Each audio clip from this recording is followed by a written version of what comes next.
I look like I'm doped out of my gourd.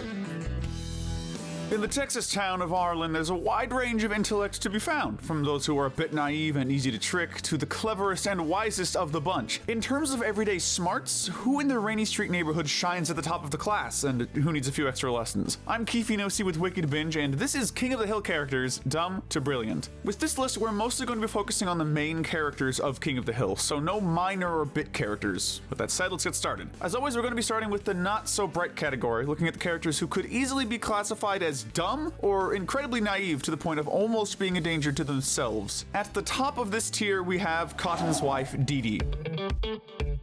In all honesty, it's hard to know if Dee Dee is actually dumb or if she's simply depressed most of the time. While yes, she did choose to stay in a bad situation pretty much until the day her husband died, we do know that she and Cotton did care about each other in their own sort of way. As for Dee Dee herself, she never seemed too noteworthy in terms of skills nor accomplishments. Prior to meeting Cotton, she did basic tasks as a nurse working at the Veterans Hospital. When she gave birth to GH, there were moments where she either wasn't sure how to care for him or just simply forgot where she put him. Where did I put... Oh, there it is. Even while he was still strapped to her back. While we can't say that Dee Dee is dumber than other minor characters like Jimmy Witcher or some of the school bullies, her lack of any real accomplishments and tendency to not make smart choices put her in this spot by default. Following her is another blonde, Luann. It really does hurt us to put Luann here. As most fans know, Luann started out fairly smart. Emotional, sure, but still skilled enough with a wrench to fix up both Hank and Cotton's vehicles without too many issues, showing that she indeed had the makings of a good mechanic. Unfortunately, these traits were quickly forgotten about as the show went on, with the writers making Luann dumber and easier to manipulate. Although she had moments of being creative, such as with her Manger Babies show, she struggled quite a bit with both beauty school and community college, dropping out of both. I just took a test last semester.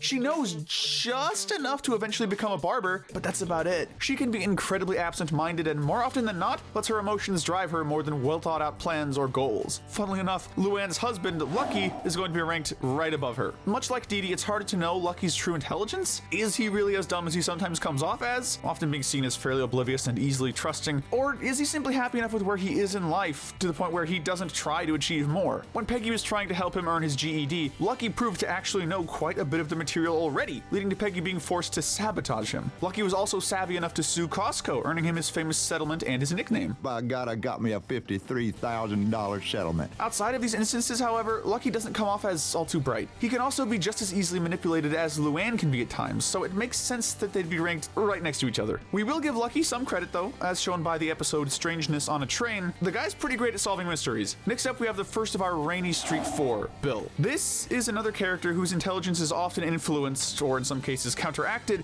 by his emotions. While Bill's military know-how once allowed him to drive a real-life tank and his haircutting skills are apparently noteworthy, his desperate need for companionship makes it easy for others to manipulate and scam him out of his money, his home, and plenty of other things. Additionally, if Dale's not the one messing up the gang's plans, it's usually Bill instead. He does have his moments of being crafty though, like when he managed to convince the people of Arlen that they still needed to stay in the flood shelter. Unfortunately, Bill also has a habit of self-sabotaging when it comes to his romantic relationships, though again, it's hard to know if this is just him being dumb or simply acting on impulse and uncertainty. We're going to be ranking the not always business-minded Buck Strickland next. For as much success as Buck has had in his life, managing his own business and making a decent amount of cash compared to his employees, you have to wonder if he was just lucky. While Buck occasionally shows some businessman competence, the man seems to live by the mindset of not knowing when to quit when it comes to his many vices. Still, we have to rank him above the previously mentioned characters since, after all, he taught Hank everything he knew about the propane business. While Buck may be far from his prime, with his bad habits often leading him to be careless, it can't be denied that he, at one point, knew how to both survive and thrive within Arlen's small business marketplace. Finishing off this tier, we have Dale. Even a broken clock is right twice of the day, and that seems to just sum up Dale's intelligence as a whole. Let's start out with his more clever moments, as there are actually a few of them. He was the only one to correctly figure out that Chuck Mangione was hiding in the Megalomart, and he was able to trick his gun club into letting Hank and the rest of the gang go. Dale is also a fairly competent exterminator, and knows a ton about the ins and outs of the government, which in turn occasionally allows him to bypass all the red tape. He also knows how to play the keyboard pretty well. However, for as many great moments as Dale's had to prove his true brain power, the man is still pretty dumb in many regards. explodes. Many of his schemes end up backfiring horribly, and some of the conspiracy theories he believes in just don't make sense at all. He also has his moments of being easily manipulated, and he can often jump to wild conclusions. Really though, if not for his tendency to overlook logic, and often the obvious, like his dad being gay or Joseph not being his biological son, Dale could have easily made it into the next tier. Speaking of which, next up we have the average intelligence characters. They aren't too dumb, but they don't seem incredibly smart in any noteworthy way either. They're the definition of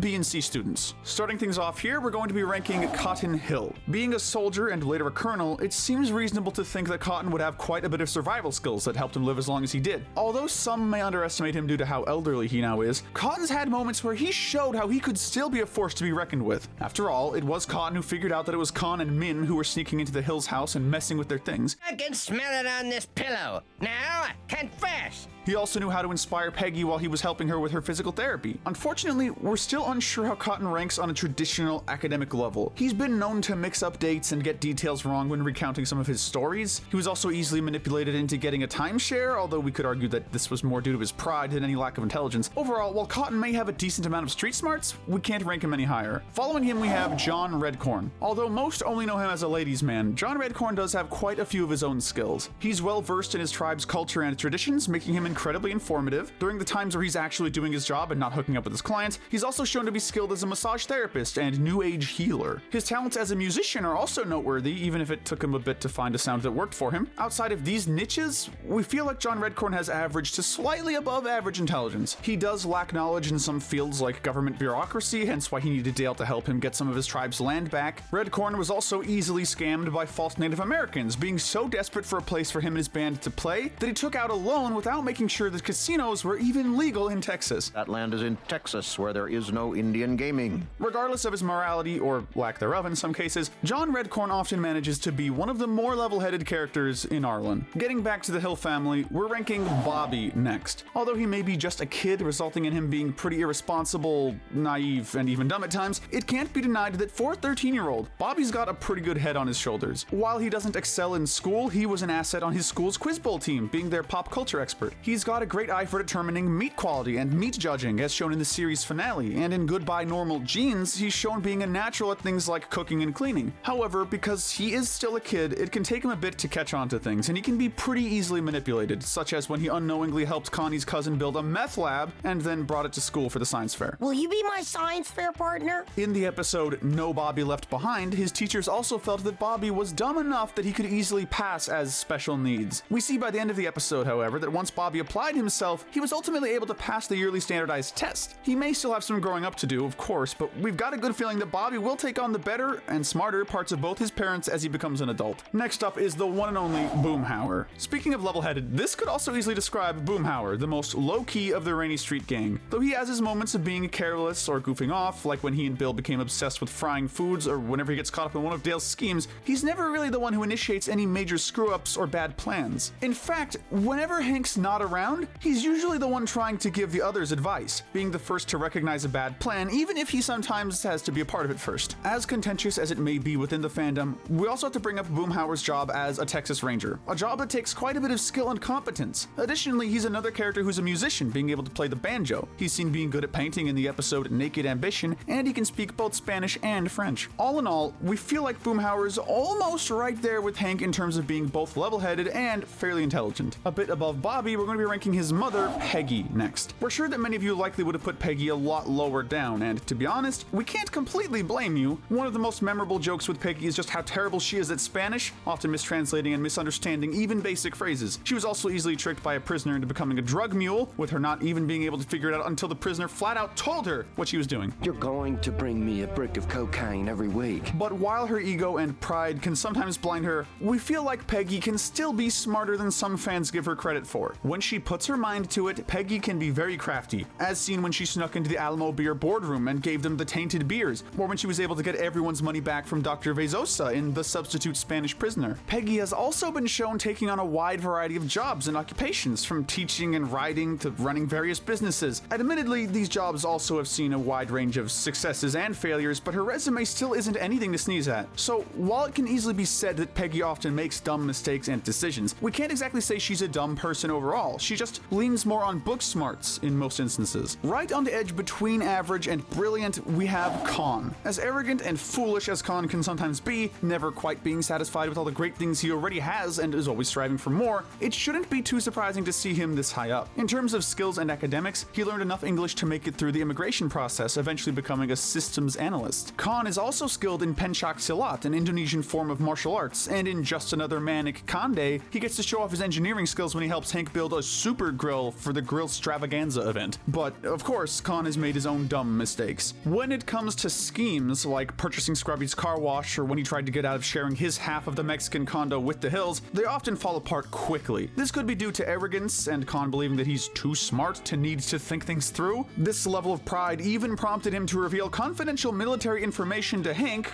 just to try and impress him. But much like Peggy, these more personal flaws and mistakes don't quite overshadow just how intelligent Khan can be when it comes to what he studies and works with. Finally, we have the brilliant characters, the ones who are either quite intelligent when it comes to certain fields or who are just all around clever and smart for the most part. Taking the silver medal of intelligence, we have Connie.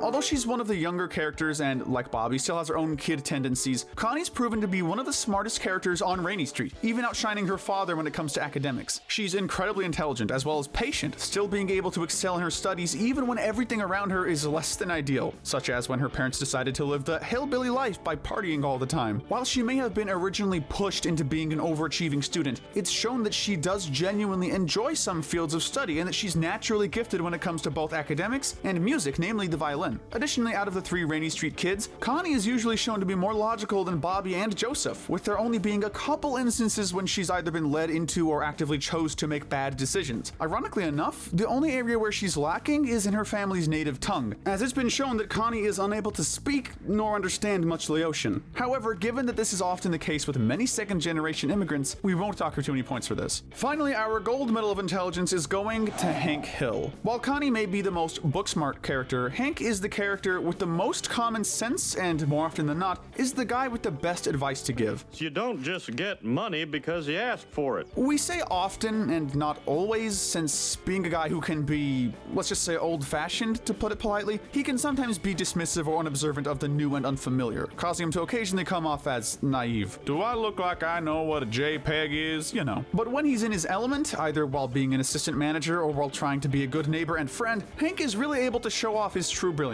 He's a whiz with pretty much any power tool you could give him, knowing how to fix nearly anything around the house. He tends to handle even the most stressful of business situations well, having more than enough skill and talent to deserve the coveted manager title several times over, if only Buck would actually give it to him. Even when things around him seem to be at their lowest, Hank has been shown in several episodes to come up with clever plans and solutions, saving the day and screwing over the people who originally tried to trick him. Other talents of his have included guitar playing, woodworking, and fixing up trucks. Now, obviously, Hank isn't some sort of super genius, but there's something to be said about a guy who just has a really good head on his shoulders. A perfect representation of the best that Arlen has to offer, at least when it comes to his generation.